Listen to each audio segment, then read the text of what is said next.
it's not in Max's nature to just be gentle and to give in to someone else. I think he would have been giving it all he's got. And, he's got a lot to prove because there's a lot of controversy around him having that title in the first place. He's got to come in and be like, I belong here. This is my field, because he's the current world champion. So why would he come in and be like gentle about it? That doesn't make sense to me. I don't think. And I was like, whoa, hang on a second. I kind of got my back up a bit, but whatever. That's old news, okay? That's old news. Yeah, That's right? old school Come Ferrari, on. not new school We're in Ferrari. 2022 now. My boys are back. How could I not be happy? I'm surprised you're not wearing your Ferrari top. I should have made that mandatory for this video. I should have made you go get your Ferrari top and put it on. Like, in fact, Yeah. I'm gonna pause this and go get your Ferrari top and put it on right now.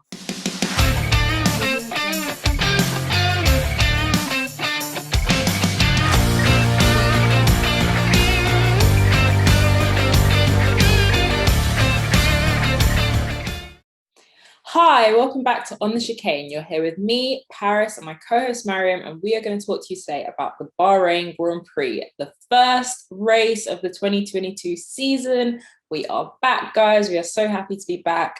We've already recorded one video, which was our predictions video for this season. So if you haven't seen that, I'm going to link it. Make sure you go watch it and check out what we think is going to happen this season. But we're here today to talk about the race that just happened and what an epic opening race that was to the season. How are you feeling, Marium? I'm gassed. My team came first and second. How could I not be happy? Like, I've been waiting for some Ferrari redemption, a bit of a Ferrari comeback for years now. And I feel like we're finally getting there. And I mean, I don't want to get my hopes up too much because it was literally just the first race of the season, but it was just amazing. Like, such a great opening race. And for Ferrari to come 1-2, I'm so happy. I'm just so happy. And also, obviously, the final podium spot that went to Lewis, just the chaos of the race was just amazing. You couldn't have asked for a better opening race, I don't think. I can actually feel your energy like radiating, your excitement radiating. I know the last few years, like especially like 2018, 2019 have been so hard for Ferrari fans. So like getting them back into a position of power. I said it, guys. I said it from last year. Watch all of our videos. I said Charles and Carlos are going to be a team to beat this year. And the fact that they have the car to do it is going to be crazy. And we're already seeing that with like the battles. So we've had today the battle between Charles and Max for first place and second place. Like how that kind of unfolded. How did you feel about all of that? Oh my God, beautiful racing. It was just, I mean, we saw quite a bit of it last year as well. And I think towards the end of the season, Max and Lewis got a bit cleaner in their like fighting. I mean, a little bit. But brake check Jeddah. Just saying. Yeah, I know. But I just think today was just such a beautiful example of just nice, good wheel-to-wheel action without any kind of dirt or just, yeah, it was just beautiful, so slick, and just the maneuvers and just, oh my God, it was lovely. I loved it. Do you think that Max had in his head, if I go in as hard as I normally go in, I am 1,000,000% going to crash with Charles? Because with Lewis, I think he always expected last season for Lewis to back out in every single move. And there was even an interview earlier with, I think it was with Natalie Pinkham, and Charles was like, I'm not yielding, I'm not backing out. So do you think that kind of Max knows that Charles is as crazy as he is when it comes to like the fighting style, and then perhaps he was driving a bit cleaner because of it? It's a good question. To be honest, no. I see what you're saying, because if you think back to Leclerc in, I think it was 2018 when he first came into Ferrari and was just, Seb's teammate, he was such an amateur driver, and you saw it in his attitude and the way that he was kind of trying to force himself into positions. Um, but I think Charles has slightly matured. I do think out of the two of them, Sainz is the stronger driver. But I do think Charles has slightly matured. Um, but it's not in their nature. It's definitely not in Max's nature to back out. So I don't think so. I think I genuinely think that Red Bull struggled today, and we saw that, didn't we, with both of them having. I think both of them had a DNF in the end. So I think it's not in Max's nature to just be gentle and to give in to someone else. I think he would have been giving it all he's got, and he's got a lot to prove because there's a lot of controversy around him having that title in the first place. He's got to come in and be like, I belong here. This is my field, because he's the current world champion. So why would he come in and be like gentle about it? That doesn't make sense to me, I don't think. So no. I don't think I think he might not have been feeling like he needs to kind of tread carefully, but what he may have been considering is the new race directors. I'm not going to remember their names, Freitas and Wittig. There are two new race directors this year who are taking over from Michael Massey, and they have said that they are going to really enforce track limits.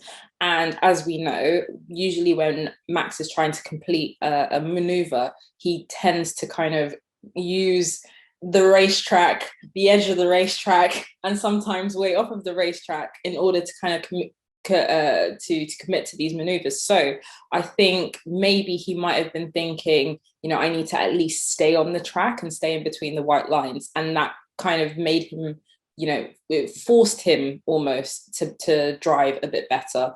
I think Charles probably was a bit more, we haven't seen Charles up front as much, so I can't say if he is more of a skilled wheel-to-wheel driver, but in this particular scenario over those few laps, I felt like he killed it. Every minute I was like screaming, I was like, yes, Charles, like across 3 laps earlier in the race, we had Max overtook Charles, then Charles literally came back straight away, overtaking him.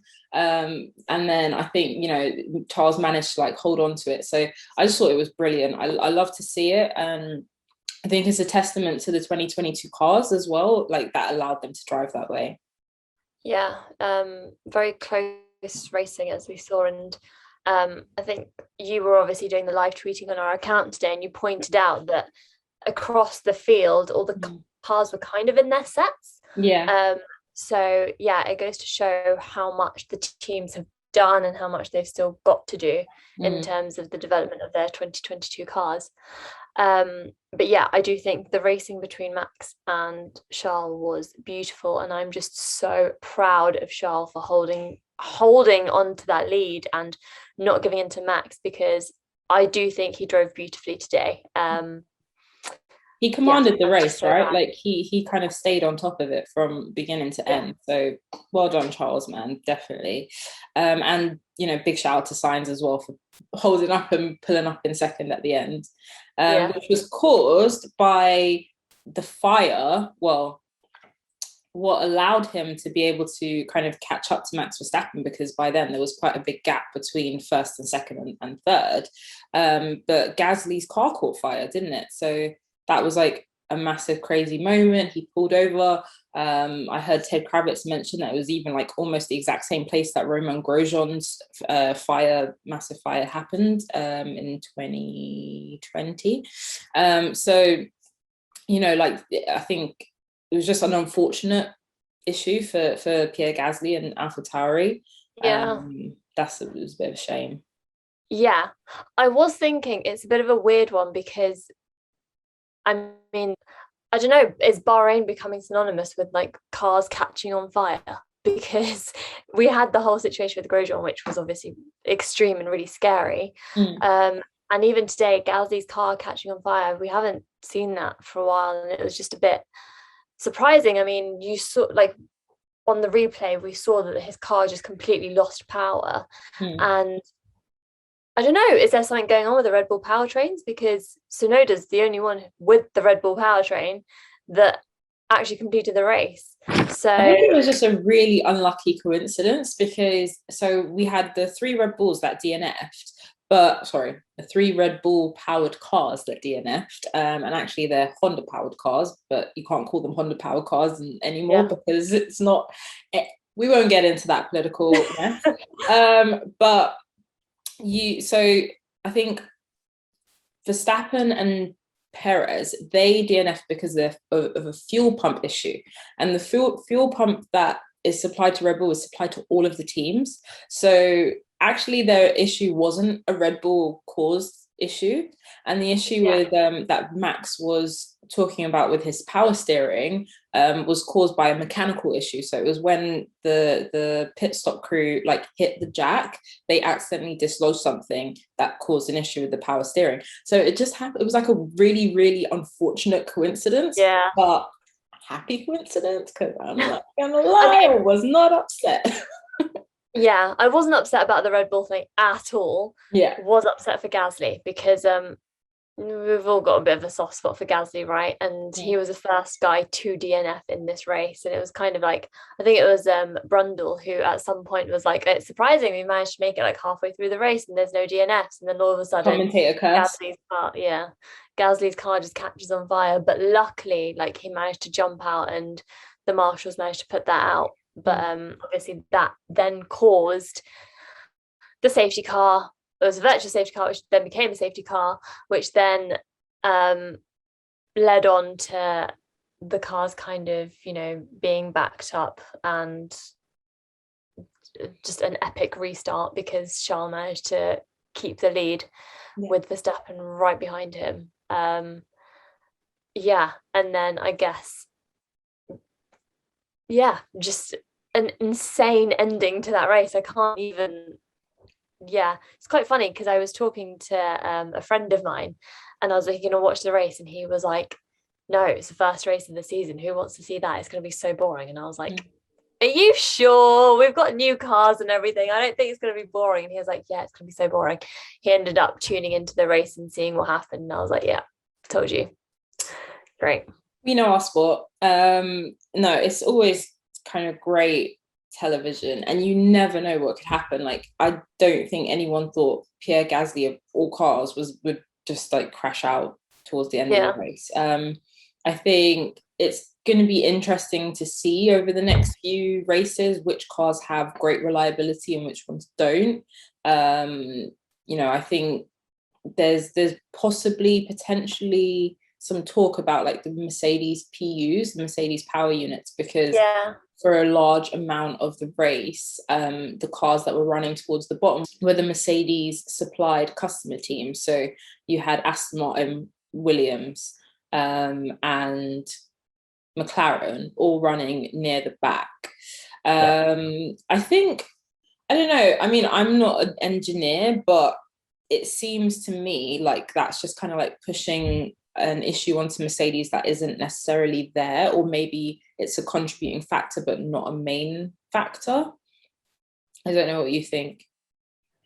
I feel like it's hard to say because you do have that argument that, well, all the Ferrari powered cars were towards the front of the field. Like, I mean, Haas of all teams were running in the midfield. Schumacher at one point was in the top 10. Magnussen on his return to F1 finished in the points. Gunshots on Magnussen though. Like, I'm not even gonna lie. I was shocked by that. I was shocked. Yeah. I mean, it was incredible to see like the Ferrari powered cars were doing better than the Mercedes powered cars, right? Yeah. And I was working on the race today, and one of my colleagues said something about just they don't like Ferrari, but they were like, someone was saying how it's like the Ferrari cars are doing like Mercedes or something, and I can't remember what it was, but someone was like, what, illegal engines? And I was like, whoa. Hang on a second. I kind of got my back up a bit, but whatever. That's old news, okay? That's old news. Yeah, That's right? old school Come Ferrari, on. not new school We're Ferrari. in 2022 now.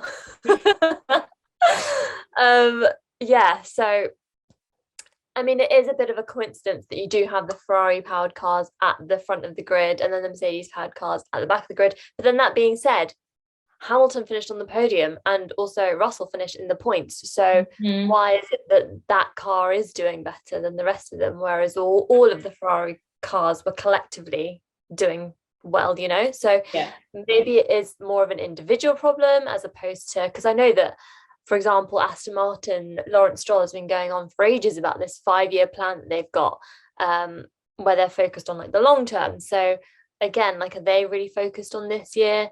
And then you've got McLaren, who just I have no idea. I don't think anyone's got answers for what's happened to McLaren over the winter break, because they are struggling. Considering they finished, what did they finish, third? No, They fourth. finished. Do you mean what, like in in the? the constructors. Oh, last year, yeah. I Yeah, think they were much higher, obviously much higher. yeah. This So was. considering how good they were, it's weird to see how they've just dropped just like that. And I do feel for Ricardo and Lando, but it is what it is. I'm not that bothered. Like, McLaren's not a team that I've ever been overly fussed about. I used to love McLaren, but then they were really horrible to Hamilton and really horrible to Perez, and that kind of made me not like them anymore. So I don't really care.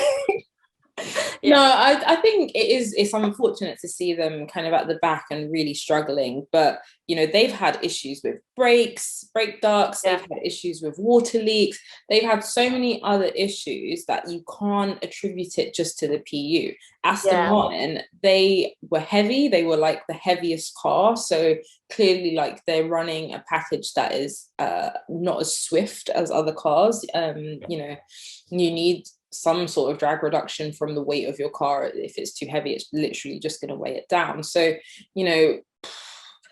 I personally don't think that the entire issue is a PU issue, but I think it's possibly something that you have to consider, like how maybe the engines, all the different components, maybe they're not working as well with this new regulation package, the aero package, as it was previously in the old package.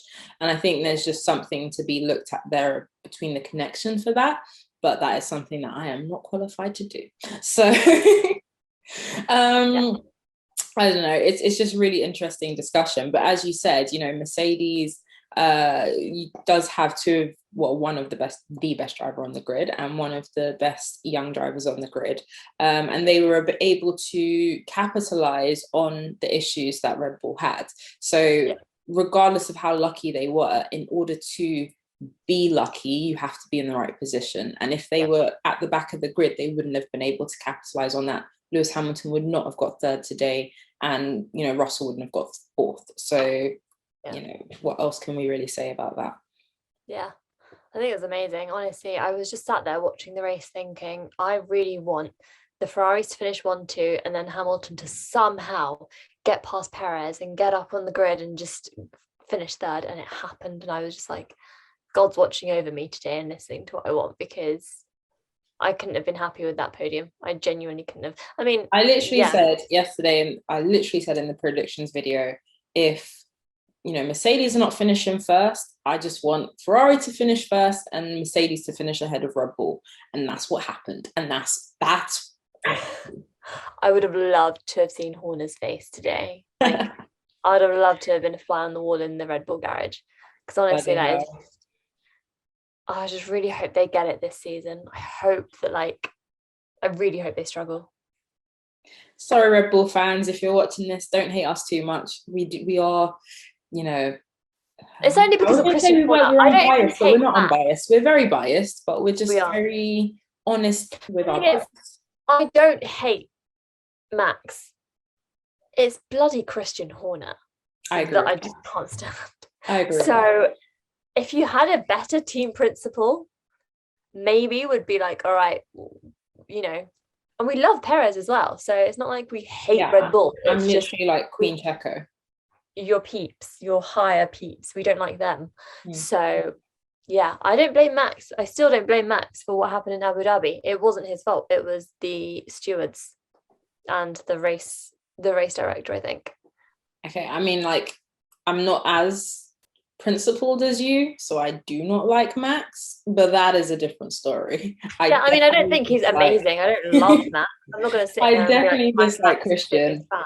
and I love Yeah. Checo. So we're good. We're good. Okay, let's talk winners and losers of the day. Who is your winner of the day? Charlotte Clapp. Oh, you're so sweet. I love him. My boys are back. How could I not be happy? I'm surprised you're not wearing your Ferrari top. I should have made that mandatory for this video. I should have made you go get your Ferrari top and put it on. Like, in fact, yeah. I'm gonna pause this and go get your Ferrari top and put it on right now.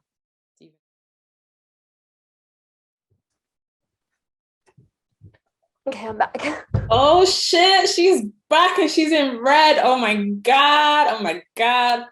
Tifosi, you lot have got a leader right here. This is the Ferrari. Hang on, I can't even see it. This is like, I'm Ferrari's number one groupie. Yeah, so definitely Leclerc, but also Hamilton, like, yeah, considering the issues that he had all throughout practice, all throughout quali, to bring home a podium. Impressive. And honestly, Merc were just freestyling. Like, they literally tested out tires in the middle of the race because they just had the time, and they were like, well, you know, let's see what the hards are doing. So the fact that him and Russell like overcame strategies and stuff as well, I fully hear you. I think my winner of the day is going to have to be Kevin Magnussen. Yeah, that's a good one. Yeah. P5, and you ain't even been in Formula One for a whole damn year. Like, come on. That was an amazing comeback. Got to call him the comeback kid. That was too amazing. And in a Haas. Yeah, I know. Come on. Yeah, that was impressive. Yeah. So yeah, your loser of the day?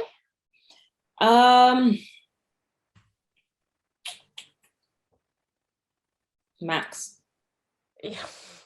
I was going to say, it's an obvious one. It is an obvious. No, but you know what? A few other people came to mind. You know, Daniel Ricciardo and Lando Norris back in 15th and 14th and 15th. Yeesh. So, you know, there are a few other people it could have been, I'm not going to lie. But because you have to... Also, Max was second first, like for the whole... It was an easy second until the issue. So he didn't really do too much wrong. So he's not... I might even take that back. He's not really the loser of the day because he didn't actually... He lost out, but he didn't really do too much wrong, which is rare for Max. So yeah, I might have to go with like a different loser. Let me just quickly refer to my notes here. Yeah, I might have to go with Lando Norris and Daniel Ricciardo. It's not their fault that the car's shite, but the car's shite and they were 14th and 15th. Like, it's a hard life. Yeah. Go on for you. Who's your loser of the day? I hate to say it because I love him, but it's gonna have to be Gasly. Because it's just such a shit way to have your first race back. Yeah, I'm sad. Sorry, Gazman. Yeah, I mean, I love him. It doesn't change anything. I still love Gasly, but yeah, just a bit of a shit day for him. So yeah, I suppose that's it. Yeah, let us know your winners and losers of the day. Let us know if you have any thoughts about the first race of the season, because we want to hear it all. We're going to be interacting way more in the comments and stuff this year, so look out for us. Sorry. Yeah, we will be. We're going to try and be more on it this year. But in the meantime, yeah, comment, let us know. Obviously, follow us on the chicane on Twitter and Instagram. And we are gearing up for Saudi in a week's time. The second Saudi Grand Prix. Considering everything that happened in Jeddah last year, let's just see what plays out this year, because it's going to be interesting. But yeah, as usual, thank you so much for sticking with us and for watching. And we will see you after the second round of the 2022 Formula One season. Bye, guys. Ciao.